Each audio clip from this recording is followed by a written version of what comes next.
नमस्कार, मैं एल के गौतम एडवोकेट आपका स्वागत करता हूं। माता पिता और बुजुर्ग जिन्होंने हमें पाला पोसा है, जिन्होंने हमें जीवन की राह दिखाई है, एक उम्र में ये सभी लोग भरण पोषण, चिकित्सा सुविधा, जीवन और संपत्ति की सुरक्षा के हकदार हैं। बुजुर्गों के इस अधिकार का हमें सम्मान करना चाहिए। इस अधिकार की हमारी नैतिक जिम्मेदारी है कि उन्हें इस अधिकार के साथ हम पेश आए। इस अधिकार को सरकार ने कानूनी जिम्मेदारी भी बना दिया है। हमारी नैतिक जिम्मेदारी है कि इनकी सेवा देखरेख करें। यदि हमने अपनी नैतिक जिम्मेदारी का पालन नहीं किया, तब कानूनी डंडे से हमें इस जिम्मेदारी का पालन करना पड़ेगा। माता पिता एवं वरिष्ठ नागरिक भरण पोषण और कल्याण अधिनियम की धारा 4 ये कहती है कि कोई माता पिता या वरिष्ठ नागरिक अपनी संपत्ति से अपना भरण पोषण करने में असमर्थ है, तब उसकी संतानें और वो व्यक्ति जो इनकी संपत्ति का उत्तराधिकारी है,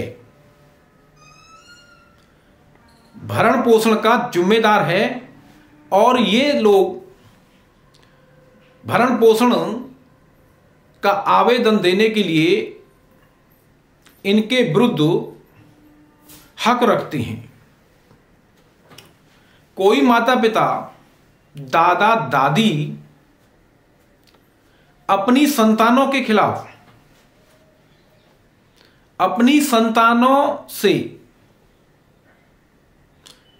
एक व्यक्ति जिसकी कोई संतान नहीं है, उसकी संपत्ति का विधिक प्रतिनिधि, कानूनी उत्तराधिकारी अगर उस संपत्ति को उसकी मृत्यु के बाद लेने का हकदार है, तब ये दोनों की ये जिम्मेदारी बनती है कि ऐसे बुजुर्गों की देखरेख, सेवा, भरण पोषण अवश्य करें। परंतु बहुत सारे व्यक्ति जिन्होंने संपत्ति को प्राप्त किया है या संतानें, तो उनमें से माता पिता सभी के खिलाफ या किसी एक के खिलाफ आवेदन दे सकते हैं। ये उनका अधिकार है। हालांकि 125 के अंतर्गत सीआरपीसी में माता पिता को भरण पोषण करने का अधिकार था, लेकिन सीआरपीसी की प्रक्रिया बड़ी जटिल, खर्चीली और समय लेने वाली थी।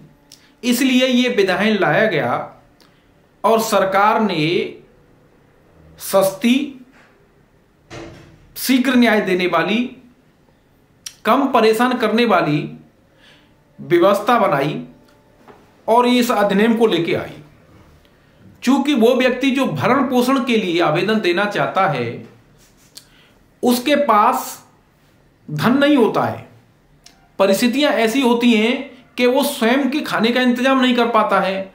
ऐसी स्थिति में कोर्ट में वकील करना और वकीलों की फीस देना बड़ा मुश्किल हो जाता है। वो प्रक्रिया बड़ी खर्चीली हो जाती है।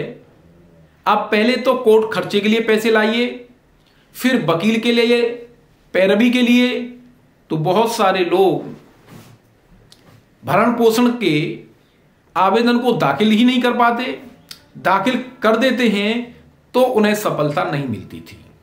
इसलिए सरकार ने एसडीएम उप मजिस्ट्रेट की अध्यक्षता में ट्रिब्यूनल बनाया और ये अधिकार दिया कि यहां आपको वकील की आवश्यकता नहीं है, आप सीधे जाइए, प्रार्थना पत्र दीजिए और वो निर्णय अधिकरण निर्णय करेगा। माता पिता से आशय इसे स्पष्ट कर दें, यहां प्राकृतिक माता पिता या जिसने बच्चों को गोद ले लिया है वो सौतेला पिता या सौतेली मां, ये माता पिता की परिभाषा में आते हैं। चाहे कोई पिता वरिष्ठ हो या कोई माता वरिष्ठ हो या नहीं हो, यहां वरिष्ठता में भी शामिल किया गया है और किसी भी एज में, किसी भी उम्र के माता पिता हो सकते हैं। उन्हें 60 साल का होने की कोई शर्त नहीं है। संबंधी के तात्पर्य यहां ऐसा व्यक्ति जिसके कोई अपनी संतानें नहीं है और वो व्यक्ति अपनी संपत्ति के उत्तराधिकारी, यानी उसकी जो भी संपत्ति है उस संपत्ति में वृद्धि के प्रतिनिधि जो संपत्ति में उत्तराधिकार प्राप्त करेगा, उस व्यक्ति को यहां परिभाषित किया गया है। तब वो वरिष्ठ नागरिक उस संपत्ति में जो उत्तराधिकार प्राप्त करेगा उससे भरण पोषण कराने का अधिकारी है। यदि ऐसे व्यक्ति को संपत्ति दे दी गई है और वो भरण पोषण नहीं करता है, देखरेख नहीं करता है, तब यह अधिनियम ये व्यवस्था भी करता है कि उससे वो संपत्ति वापस ले ली जाए। वरिष्ठ नागरिक का तात्पर्य यहां 60 वर्ष पूरी कर ली हो या 60 से अधिक उम्र का हो। इन परिस्थितियों में यानी माता पिता और वरिष्ठ नागरिक अधिकतम 10,000 रुपए के भरण पोषण प्राप्त करने के अधिकारी हैं। इसलिए मैं उन माता पिताओं को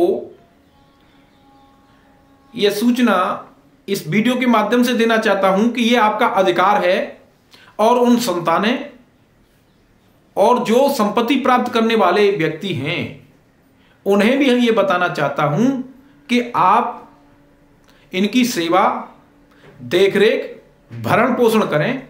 यदि आपने किसी तरह की लापरवाही बरती तो सरकार आदेश देकर के आपसे ये कार्य करा सकती है।